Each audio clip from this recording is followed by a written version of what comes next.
साताऱ्यामध्ये भात शेती लागणीला आता सुरुवात झालेली आहे। जिल्ह्यामध्ये 20% लोकांनाच यंदा भात शेती करता आली आहे। लवकर पाऊस पडल्याने शेतीपूर्व मशागतीची कामं राहिल्याने आता बहुतांशी शेतकऱ्यांची जमीन यंदा पडीक राहिली आहे।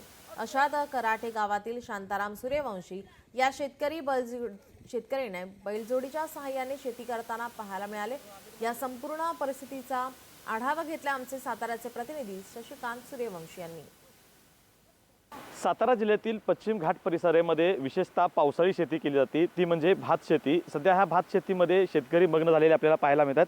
माझ्या पाठी आपण पाहू शकता या ठिकाणी पारंपरिक पद्धतीने जुन्या पद्धतीने बैलाच्या साहाय्याने भात लावण्यासाठी चिखल केला जातो।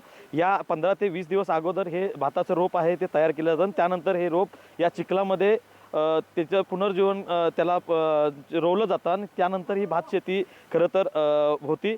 ही पारंपरिक भात शेती करताना शेतकरी आहेत ते आता आपल्याला मग्न झालेले एकंदरीतच पाहायला मिळतात। पावसाचं पडणारं पाणी हे डायरेक्ट आहे ते प्रवाहातून ह्या शेतकऱ्यांनी ज्या उताराच्या ठिकाणावरून हे पाणी या ठिकाणी आणलेलं आहे आणि या आपण पाहतोय की कशा पद्धतीने शेतकरी हा भात लावणीत मग्न असल्याचं चित्र आपल्याला सध्या तरी आपल्याला घाटपट्ट्यामध्ये पाहायला मिळतोय। या ठिकाणी पाठी तुम्ही पाहू शकता की ही शेती फक्त पाऊस लवकर लागल्यामुळे ह्याची मशागत करता आलेली नाही आणि त्याच्यामुळे ही शेती देखील पडीक असल्याचं चित्र पाहायला मिळतंय। मात्र जेवढा त्यांनी भाताची रोप लावलीत तीच लावणी पूर्ण करण्यासाठी आता शेतकरी एकंदरीत गडबड करताना पाहायला मिळतोय। त्यामुळे आता शेतकरी हा भात लागवडीत व्यस्त असल्याचं चित्र सध्या तरी आपल्याला पाहायला मिळतंय।